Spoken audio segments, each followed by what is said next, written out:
is Melanie Hodges, and I'm going to read to you a book.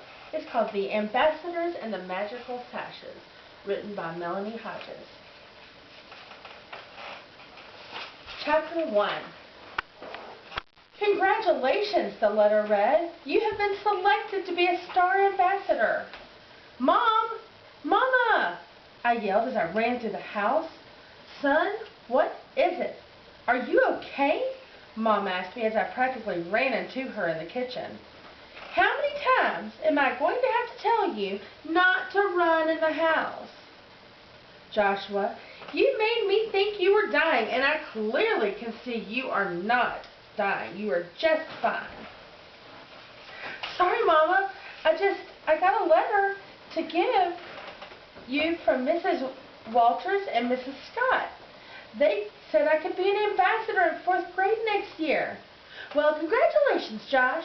What a big responsibility you have been given. Now, you need to stop running through my house, Mama said as she swatted me on the rump. Those were the memories of the last day of 3rd grade. Summer was great. That was the year that me and my sister learned how to ride a bike. It was cool, dude. That's not all we did, though. We also went to Georgia to visit my grandparents. Papa and Mama let us do all sorts of things, and they live in the country. Man, did we have fun. Chapter 2. My first official ambassador's meeting. Oh man, Joshua thought to himself. I've got the willy-nilly over this first ambassador's meeting. It's like my stomach keeps lurching around. Oh, dude, it's raining outside. I can't ride my bike today. When I get home this afternoon, I'm going to Google all the flags of other countries and draw them in my diary. I wonder if Gabriel is going to be at the meeting today. Joshua's thoughts just kept circling around in his mind like Indians circling a wagon train. Can't stop thinking about everything. Mom insisted on walking me into school. Man, I don't need her there, but I didn't want to hurt her feelings. Joshua, oh my goodness, you're here. Hi-ya! Gabriel said as he began to practice his latest karate moves on me. Who else do you think is going to come today, Josh? Who's your teacher this year? Hey, you want to come to my birthday party? This year, dude, it's going to be at the bowling alley. Gabriel hadn't stopped jumping around like a Mexican jumping bean since the moment he walked in the door.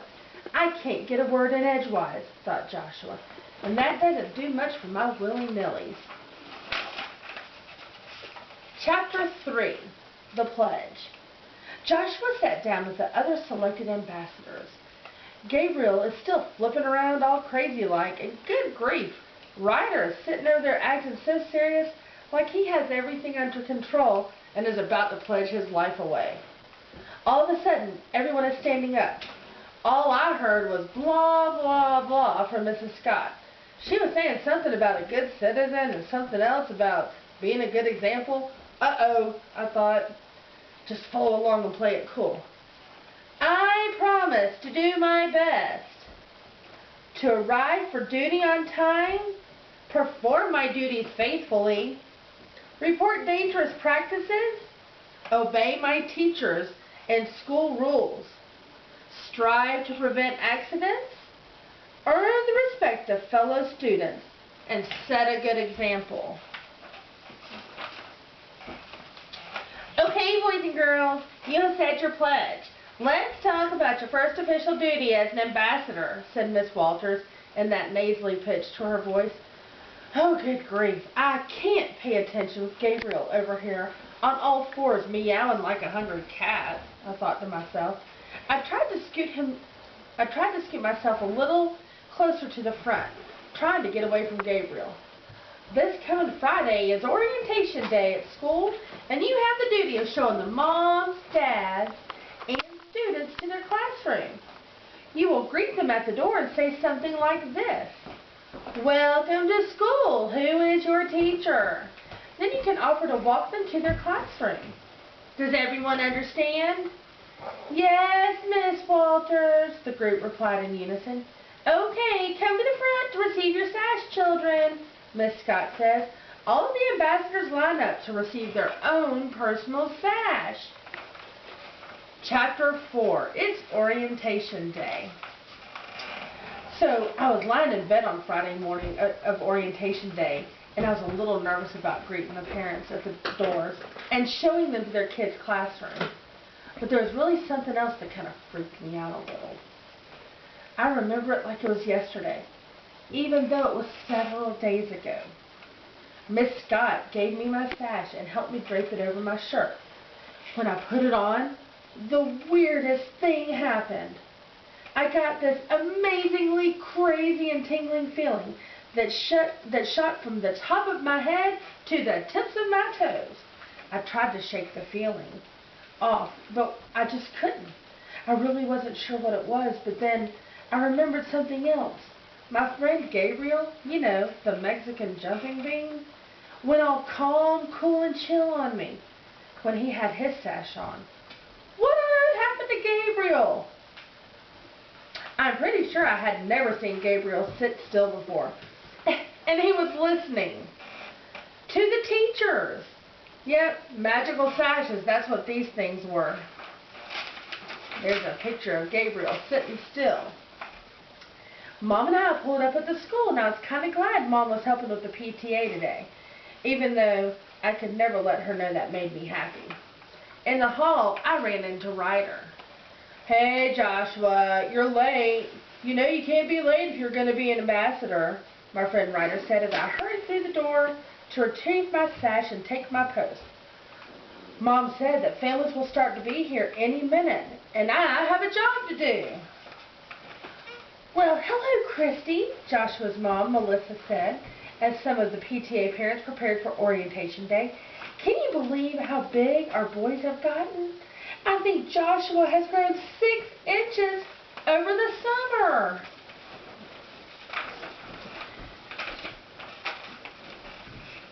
"So he's grown 6 inches over the summer, Melissa," Christy said as they walked down the hall together. Christy and Melissa rounded the corner to see their sons, Gabriel and Joshua, walking in the most orderly fashion and looking as handsome as ever with their royal blue ambassador sashes on. As the young 4th graders walked past them, the moms gave each other a puzzled yet smiling look and turned to watch their boys slowly and confidently walk down the hall towards the door of the school, front door of the school. Quietly, but with a chuckle in her voice, Melissa says to Christy, "We ought to get some of those magical sashes for around the house." Ryder, Gabriel, Joshua, and Brianna were the 4 ambassadors to greet people at the front door of the school. The school secretary, Mrs. Hinckley, took a picture of these students because she was proud of them for standing and looking so confident. The first group of parents was on their way into the front door. Calmly, Gabriel opened the door for the family. "Good morning, sir and ma'am." I then stepped up and said, "Good morning, I am Joshua. I'm an ambassador for the school, and I would like to show you to your child's classroom." "May I ask who your teacher is?" The young girl with her parents shyly responded. "Miss Gifford is my teacher." "Come with me, please, and I will show you the way." As I turned to leave the family, I felt now that familiar tingle again. Yet, that tingle was all the way from the top of my head to my toes. Sometimes the tingle gave me goosebumps, and then sometimes it just acted like some kind of magical medicine. That tingle, which came from that awesome sash, was just what I needed to make me feel I could do a good job and be a good citizen of this school. "Here is Miss Gifford's classroom. Have a nice day." I turned to walk back down the hall where Ryder and Gabriel were already talking to another family. Time to get back to work. Chapter 5. The First Day of School. Joshua and Betty Ann, "We have to hurry or we're going to be late. We don't want to be late for the first day of school," Mom said as she rushed around the kitchen, the smell of cinnamon muffins in a mug. must have reached me and Betty Ann up in our bedrooms. It was enough to make us go hopping down the stairs, ready to go for our first day of school. Mom, we have to hurry. I have to be there at 7:20 from now on since I'm an ambassador, I said as I gulped down my glass of milk and wiped my mouth on my shirt. Come on, Betty, you have to hurry. Can you go any faster? Mom gave me a look at that point. It was one of those looks that made me know I needed to close my mouth and stop rushing everybody. Mom just doesn't understand, though. I can't wait to put on my sash.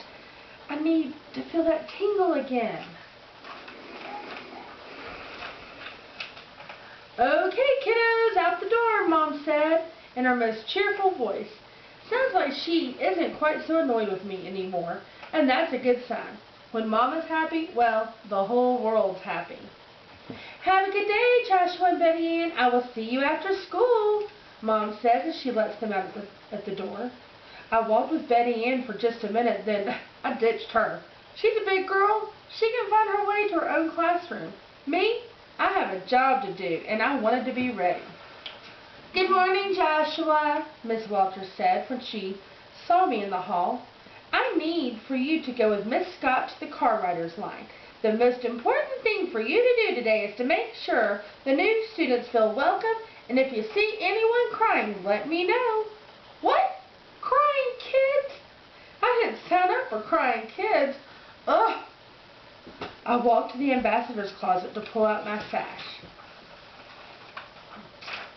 I went to open the closet and, whoa, man, those sashes were practically glowing in the dark. What on earth? I closed the closet real quick and looked around, wondering if anyone else saw what I just saw. I opened the closet door again, reached in real fast and grabbed my sash. Creepy, yeah, what is up with these magical sashes? I slipped my sash over my head and felt that warm and familiar tingling feeling. Whew! It sent shivers down my spine. I felt that calm and cool feeling come over me again. I hurried out the door to the car riders line. My job was to step up to the cars, open the door for the students, and then when 5 students were in line, I would walk them into the school and tell them which way to go. Good morning. Welcome to school. My name is Joshua. Stand right here, please. Car after car pulled up, and I greeted each student and their parents. One car pulled up, and as soon as I opened the door, the little girl was practically screaming. It sounded like Betty Ann sometimes when she doesn't get her way, I thought. Meltdowns freak me out. I usually can't take it. The noise and commotion drive me nuts, but not this time. I ran my hands down the front of my sash, and there it was, that tingling feeling. I knelt down in the doorway of the car. Hi, I'm Joshua. What's your name? The little girl did not answer, but her mom was looking at her from the front seat with tears in her eyes.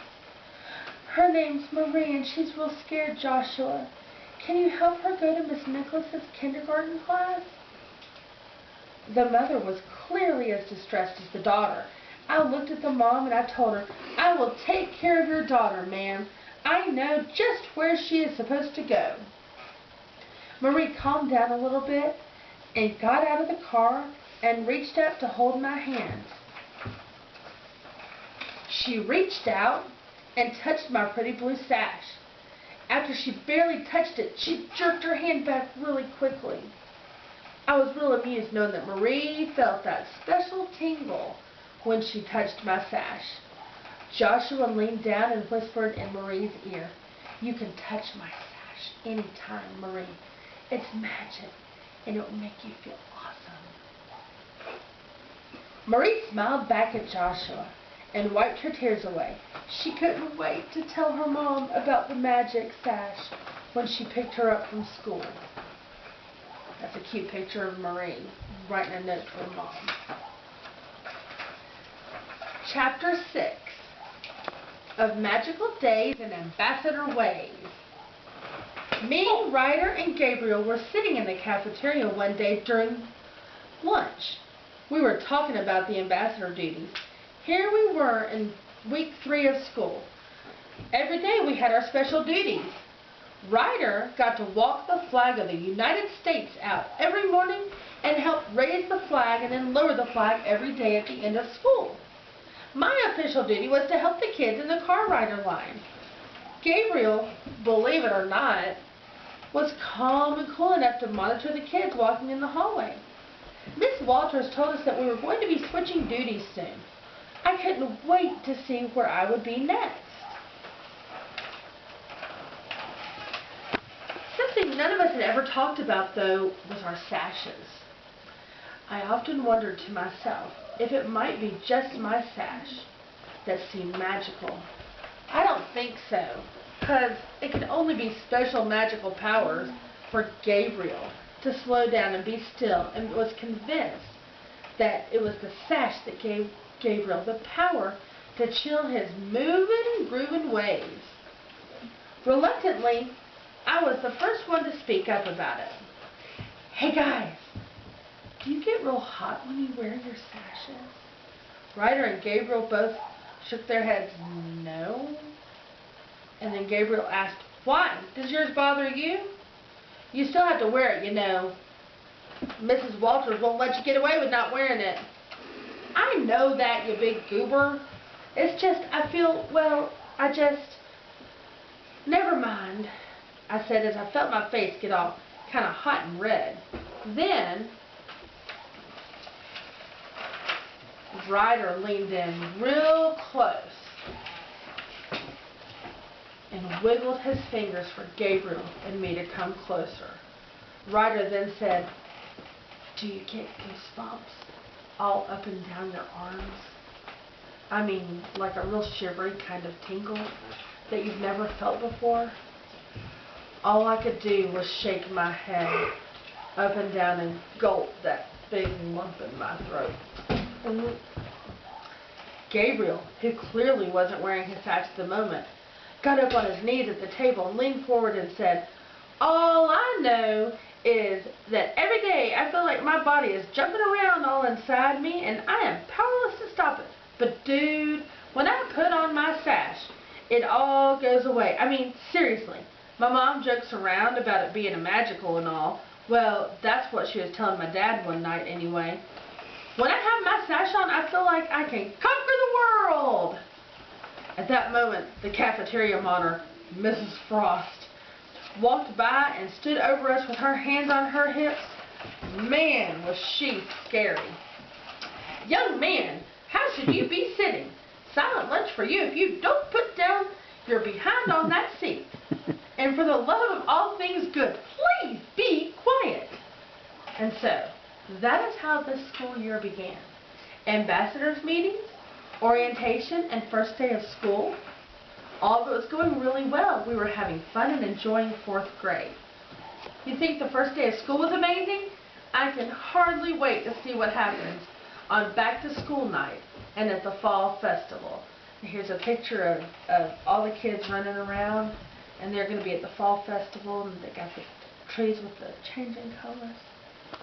Okay, thank you.